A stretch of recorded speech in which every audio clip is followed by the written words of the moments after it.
Esclarecimento. O texto deste livro foi extraído de duas séries de conferências realizadas por Marie-Louise von Franz no Instituto C. G. Jung de Zurique. A primeira, O Problema da Sombra nos Contos de Fada, durante o inverno de 1957, e a segunda, Lidando com o Mal nos Contos de Fada, no inverno de 1964. O estilo coloquial de comunicação foi essencialmente mantido. Somos gratos a Una Thomas pela transcrição destas conferências. Primeira parte, O Problema da Sombra nos Contos de Fada. A sombra e conto de fada. Antes de entrarmos em contato com o nosso material, devemos precisar com clareza a definição de sombra em psicologia, pois ela pode variar bastante e não é tão simples como supomos. Geralmente, na psicologia junguiana, definimos sombra como a personificação de certos aspectos inconscientes da personalidade que poderiam ser acrescentados ao complexo do ego, mas que, por várias razões, não o são.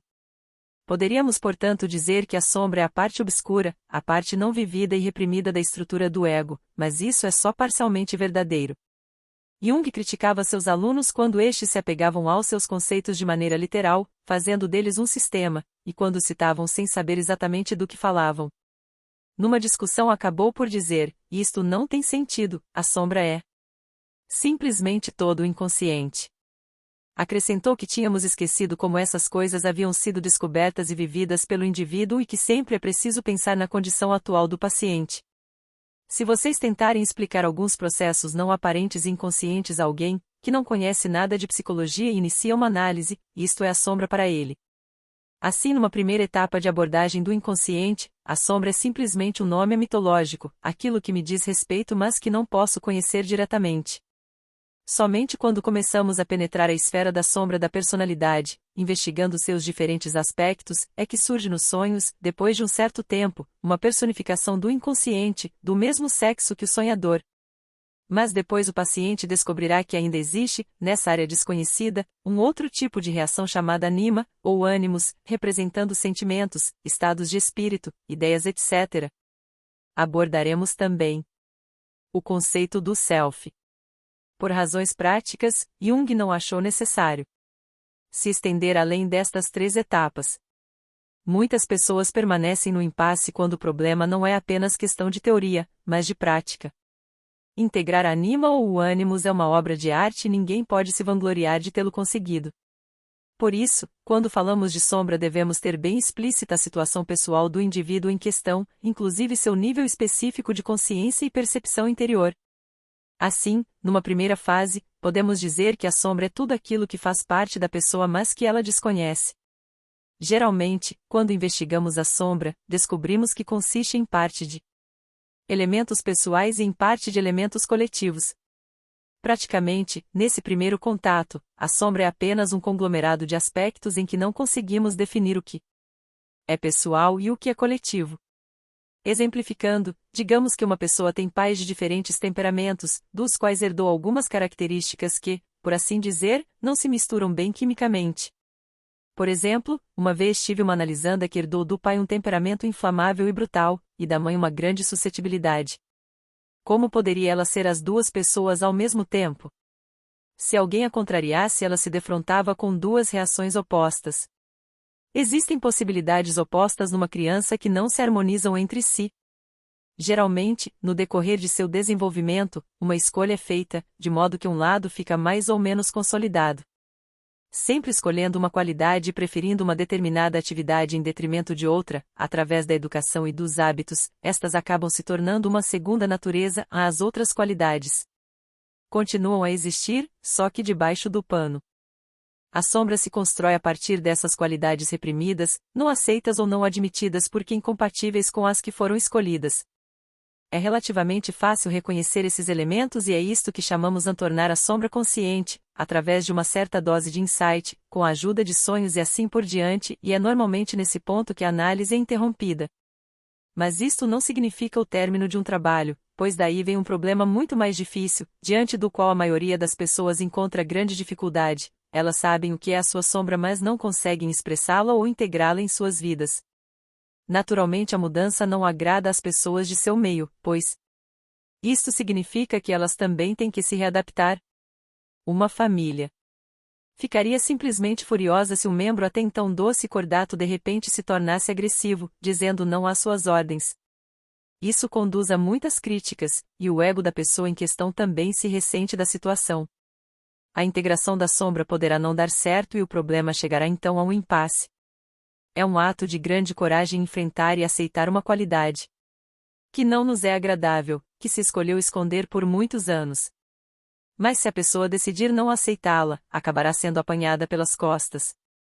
Uma parte do problema é enxergar e admitir a existência da sombra, constatar que alguma coisa aconteceu, que algo irrompeu, mas o grande problema ético surge quando se decide expressar a sombra conscientemente. Isso requer grande cuidado e reflexão, para que não se produza uma reação perturbadora. Gostaria de lhes dar um exemplo disso.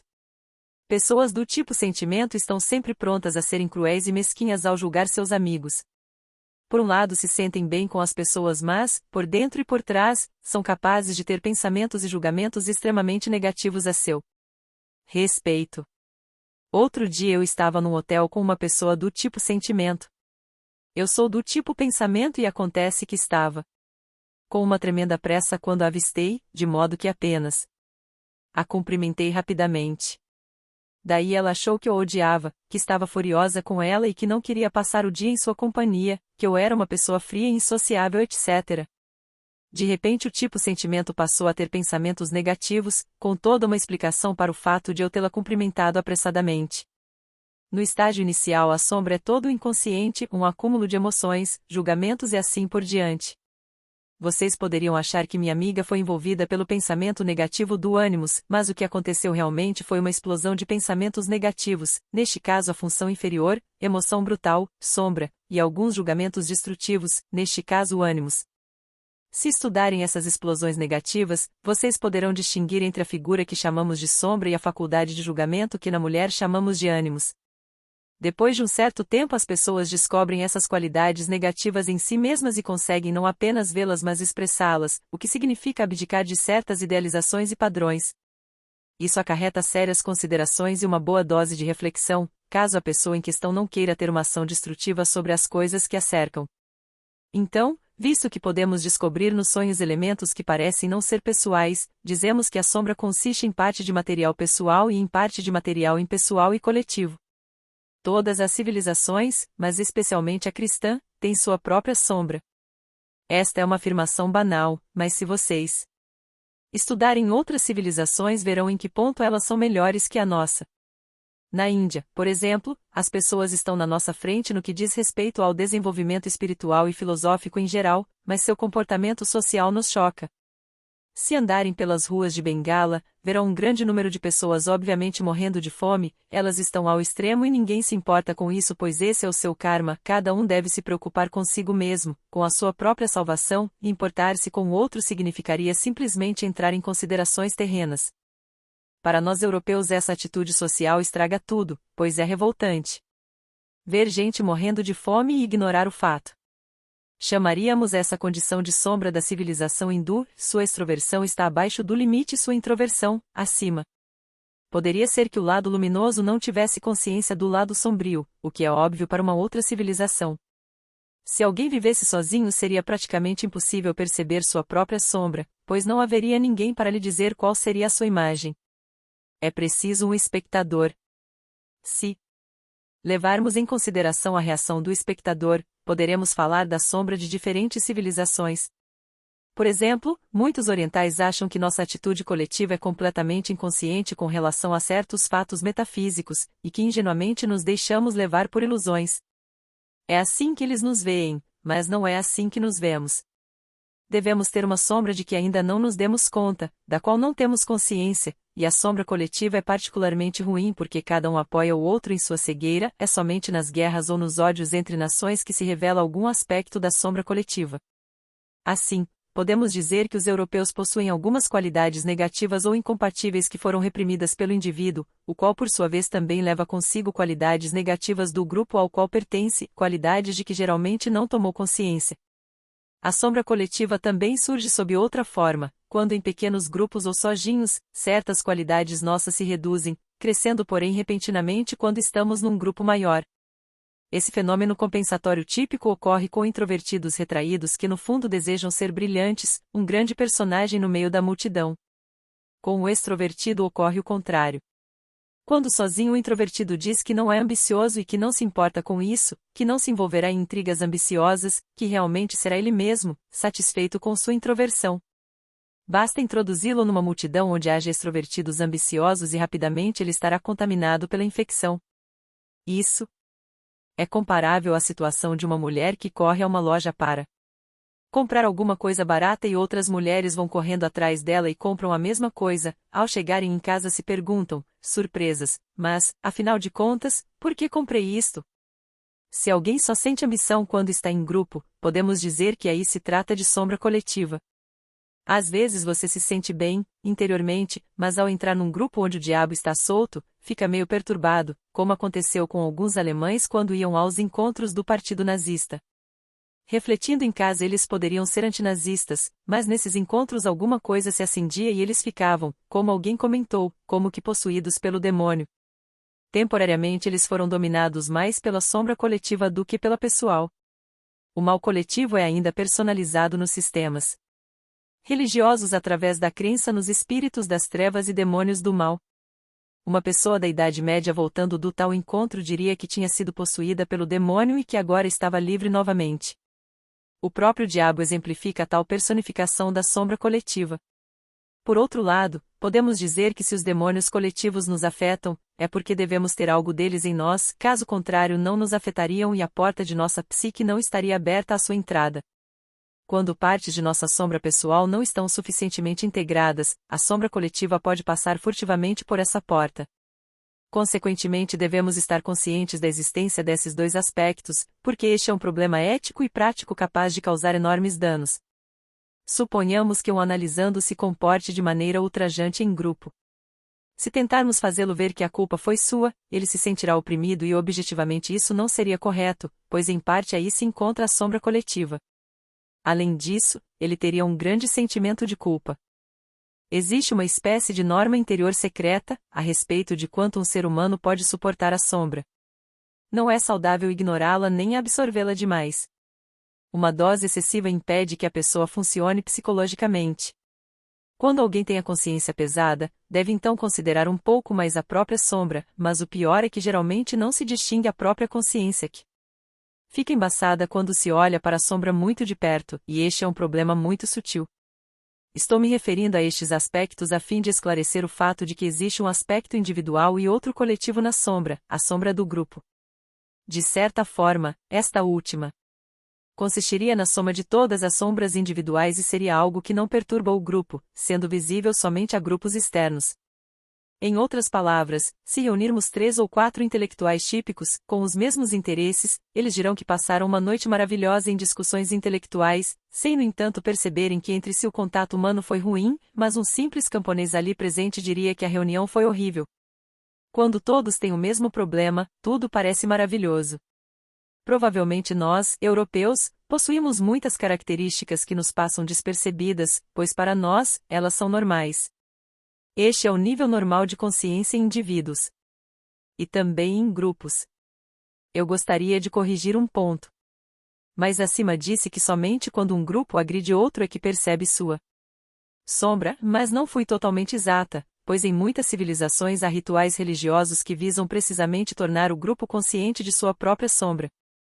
Em nossa civilização cristã isso corresponderia à missa negra, onde se blasfema o nome de Cristo, se beija o ânus de um animal em nome do demônio e assim por diante, o que importa é que se faz exatamente o contrário do que se considera sagrado.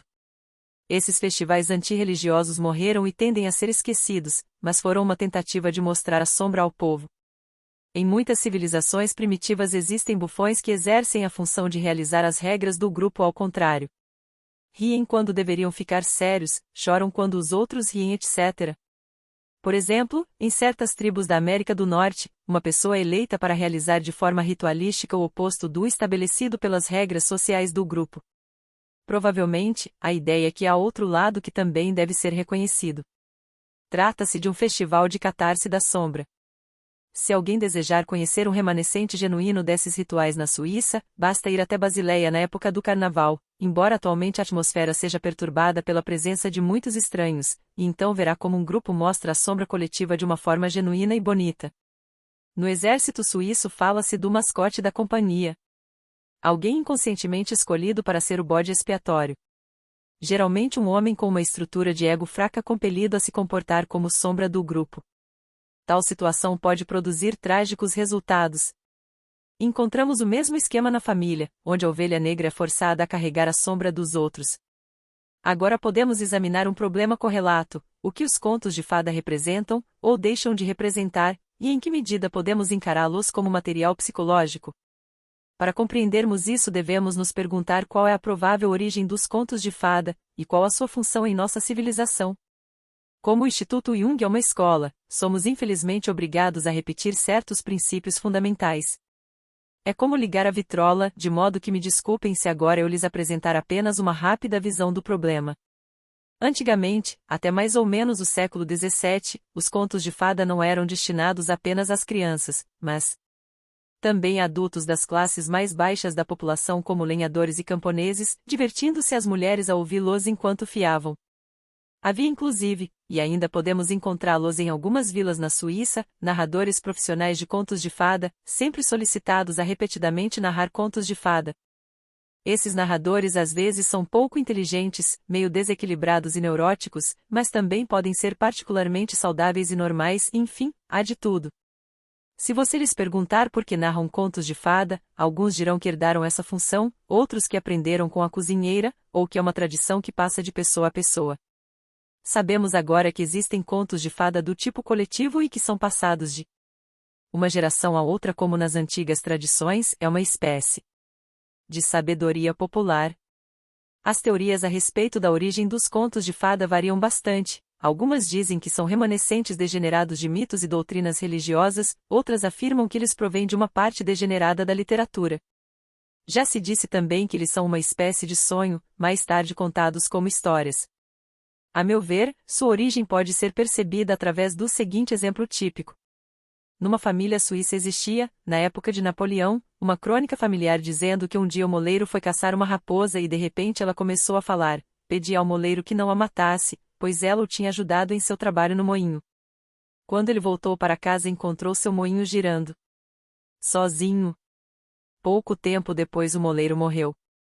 Recentemente, um estudante de folclore foi a essa vila, e lá perguntou aos mais idosos se conheciam alguma coisa a respeito do moleiro, recolhendo várias versões da antiga história.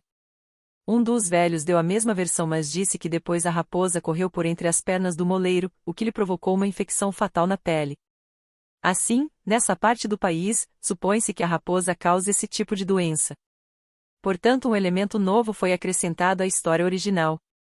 Outra variação dizia que o moleiro foi a uma festa, e lá seu copo de vinho quebrou, e daí ficou sabendo que a raposa era a alma bruxa de uma tia morta. Dizem que as almas das raposas são almas de bruxas. A história se ampliou, sendo-lhe acrescentado material arquetípico, exatamente como acontece nas fofocas. Assim, podemos perceber como se origina uma história: existe sempre um núcleo que se forma a partir de experiências parapsicológicas ou sonhos. Se ela contém um assunto que existe na vizinhança, a tendência é de ocorrer uma amplificação. Temos agora a história de um moleiro perseguido por uma antiga bruxa, que ele quase matou e que depois o mata. Essa história ainda não é um conto de fada, apenas o início. O nome do moleiro permaneceu inalterado. Mas suponhamos que a cozinheira da aldeia vá a uma outra aldeia contar essa história. Provavelmente o moleiro teria outro nome ou seria apenas chamado de moleiro. Todos os elementos que não interessam a essa aldeia cairão fora, permanecendo na memória somente o que for arquetípico. Sempre me surpreendo com o fato de que posso me lembrar melhor do material arquetípico do que de outras coisas. Ele sempre deixa uma impressão eterna, de modo que é sempre lembrado. Um jovem professor fez uma experiência a esse respeito.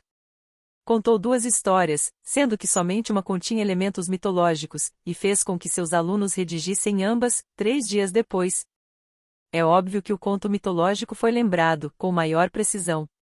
Enquanto certos níveis da população não possuíam rádio nem jornal, seu grande interesse consistia nas histórias, e assim podemos ver como se origina um mito. Acredito que é assim que surgem os contos de fada. Entretanto, não afasto a teoria de que às vezes existem remanescentes de literatura degenerada. Por exemplo, vocês podem encontrar o mito de Hércules diluído em uma história na Grécia de hoje.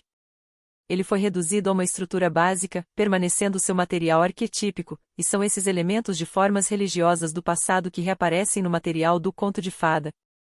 Elementos diferentes aparecem juntos e as histórias são contadas porque ainda são interessantes e excitantes, mesmo se não compreendidas. O fato de que agora estejam relegadas às crianças revela uma atitude típica que eu diria define nossa civilização, segundo a qual o material arquetípico é encarado como algo infantil.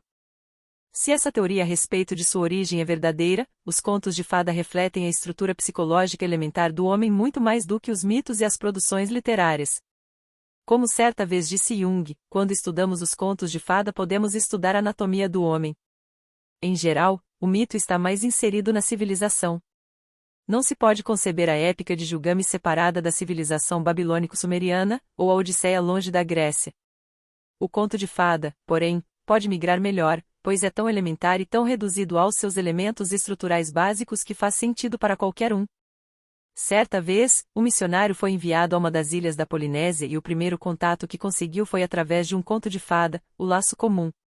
Entretanto, isso é verdade somente com certa ressalva. Tendo estudado contos de fada por um bom período, cheguei à conclusão de que existem típicas ramificações europeias e africanas de contos de fada, e embora possa me enganar com a troca de nomes de tais contos, é ainda bem visível o parentesco entre eles. De certa forma, os contos de fada são também influenciados pela civilização em que surgiram, mas muito menos que os mitos, devido à sua estrutura mais elementar. Pesquisadores do comportamento animal têm observado que certos rituais na vida animal contêm elementos estruturais básicos. Todas as espécies de patos realizam uma certa dança antes de se acasalarem, que consiste em certos movimentos da cabeça e das asas e em outros pequenos movimentos, é a forma ritual do macho cortejar a fêmea. Os behavioristas acharam que esse ritual tinha a ver com os genes e assim cruzaram diferentes espécies de patos, criando uma nova espécie e observando seu comportamento. Descobriram que algumas vezes a antiga dança ritual era aceita mesmo não sendo característica de nenhuma das espécies cruzadas, ou que a dança de um dos parceiros se repetia de forma reduzida, ou que havia uma combinação de duas formas. Certos elementos estruturais na dança do macho estavam sempre presentes, enquanto outros variavam. Se aplicarmos isto ao homem, podemos dizer que há certas estruturas básicas do comportamento psicológico que pertencem à espécie humana em geral e outras mais desenvolvidas em um grupo ou raça e menos predominantes em outros. Os contos de fada têm uma estrutura que reflete os traços humanos mais gerais. Desempenham um grande papel porque através deles podemos estudar as mais básicas estruturas de comportamento. Mas para mim há também uma razão prática. Através do estudo de contos de fada e mitos podemos vir a conhecer certos complexos estruturais, tornando-nos mais capazes de distinguir entre o que é e o que não é individual, e ver as possíveis soluções. Por exemplo, se estudarmos o mito do complexo materno, ou seja, a relação afetiva e o comportamento instintivo do menino com sua mãe, e todas as consequências psicológicas dessa relação refletidas nos mitos, poderemos distinguir características típicas. O menino procura desenvolver características do herói, mais precisamente as do rapaz de tipo femíneo como Atis, Adonis ou Baldur, que morre jovem e tende a recusar a vida, especialmente em seu lado sombrio. Segundo esses mitos, o jovem herói que amava a mãe era morto por uma figura masculina túnica, e isso significa que o momento crucial para o jovem nessa situação é o momento em que ele ou é psicologicamente morto por um javali ou, recusando-se a aceitar a sua sombra, provavelmente, se o caso se verifica nos dias de hoje, se torna piloto e morre num acidente, ou vai para as montanhas e cai. Se vocês estiverem seguindo um caso em análise no qual o mito não aparece, no qual os sonhos são pessoais, provavelmente poderão reconhecer aspectos mitológicos nas figuras que aparecem nos sonhos desse tipo de jovem, por exemplo, no amigo que lembra Marte, ou no javali. Estas figuras poderão ter um nome pessoal, mas vocês perceberão o modelo básico, sua possível solução e desenvolvimento, se conhecerem o mito. Vocês não devem proclamá-lo, pois isso seria impor uma ideia mitológica, mas terão uma melhor compreensão do caso. Naturalmente ainda somos influenciados pelo pensamento mitológico quando lidamos com essa sombra masculina obscura do analisando. Podemos talvez contar o mito, dizendo que isto lembra o mito de Atis Adonis, e assim trazer à tona a solução. Tal pessoa sentirá então que seu problema não é exclusivo e insolúvel, mas que já foi resolvido 1000 vezes de uma certa forma, e isso inclusive diminui a pretensão da pessoa, pois ela sentirá que faz parte de uma situação geral e que sua neurose não é única. O mito também tem um impacto mágico nos níveis que não podem ser alcançados por uma conversa intelectual, ele provoca a sensação de déjà entendu. Em psicologia é uma forma de ilusão da memória que leva o indivíduo a crer já haver escutado algo que de fato é desconhecido ou novo para si, e não obstante é sempre novo e estimulante. O exame da sombra nos contos de fada deve portanto focalizar não a sombra pessoal mas a sombra coletiva e grupal. Assim podemos estabelecer apenas uma visão geral do caminho que a sombra percorre e só isto, para mim, já é muito válido. As pessoas tendem a pensar no meu ego e não percebem que nós consideramos o ego também uma estrutura geral e um arquétipo. É um arquétipo, no sentido de que se baseia numa disposição inata para desenvolver um ego e produzir certos tipos de reações e representações. Pode-se dizer que na maioria das civilizações, em toda parte e em diferentes graus, existe esta tendência a desenvolver um complexo do ego, o que é conhecido como eu é uma estrutura geral humana inata. Nas primeiras fases da infância muita energia é gasta na construção do complexo do ego, havendo perturbações no meio ambiente, o processo se altera e esse impulso, entre outras coisas, pode causar um extremo egoísmo. Essa tendência inata seria o aspecto não pessoal do complexo, mas há também outra tendência inata, ainda que menos forte, para se separar do ego, essa cisão que concede um aspecto arquétipo à figura da sombra. Somente essas estruturas gerais se refletem nos contos de fada, podendo ser influenciadas pelas civilizações nas quais os contos se originam. O primeiro conto de fada que eu gostaria de abordar é alemão, relatado pelos irmãos Grimm, os primeiros a coletar esse tipo de material, despertando o interesse de outros países de fazerem o mesmo. A história é a seguinte: os dois andarilhos. Montanha e vale não se encontram, mas às vezes seres humanos sim, sejam bons ou maus. Assim aconteceu de se encontrarem em suas andanças um alfaiate e um sapateiro. O alfaiate era um camarada pequeno, de boa aparência, divertido e alegre. Ele viu o sapateiro do outro lado da estrada e cumprimentou-o com um gracejo. Zero sapateiro não gostava de gracejos e fez uma cara azeda, parecendo querer brigar com o alfaiate, mas este começou a rir e ofereceu-lhe sua garrafa, dizendo: não se ofenda, beba um pouco e engula sua raiva. Zero sapateiro tomou um bom gole e sugeriu que poderiam caminhar juntos. Muito bem, respondeu o alfaiate, se você quiser ir até uma cidade onde existe muito trabalho. O alfaiate, sempre corado, alegre e bem disposto, não teve nenhum problema em arrumar emprego, nem em conseguir um beijo da filha do patrão por detrás da porta, e sempre que se encontrava com o sapateiro tinha mais dinheiro do que ele. Apesar de o sapateiro mal-humorado nunca ter tanta sorte, o alfaiate ria e dividia o que tinha com seu companheiro. Quando já tinham andado um bom tempo na estrada, chegaram a uma enorme floresta onde existia um caminho que ia até a cidade do rei. Mas na verdade eram dois caminhos, um levava 7 dias para chegar e o outro apenas 2, eles não sabiam qual era um e qual era o outro, e nem a quantidade de pão que poderiam carregar e por isso ficaram discutindo. O sapateiro levava pão suficiente para 7 dias, mas o alfaiate estava disposto a aceitar o risco e confiar em Deus. Era uma longa caminhada.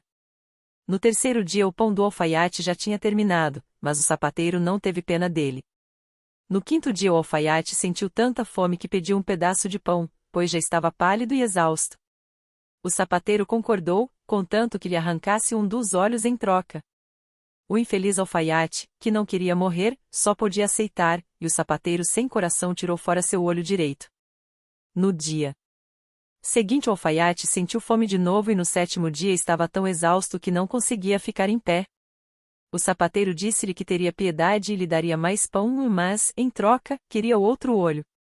Então o alfaiate implorou perdão a Deus pelo modo despreocupado com que tinha vivido até então e disse ao sapateiro que não merecia tal tratamento de sua parte, pois sempre tinha compartilhado tudo com ele e sem os olhos não seria capaz de costurar, só poderia mendigar. Daí o alfaiate lhe pediu que não o deixasse morrer ali, sozinho e cego. Mas o sapateiro, que tinha banido Deus de seu coração, pegou a faca e arrancou o olho esquerdo do alfaiate. Deu-lhe então um pedaço de pão, fez-lhe uma bengala e o conduziu. Quando o sol se pôs eles saíram da floresta e encontraram umas forças. Lá o sapateiro abandonou o alfaiate cego.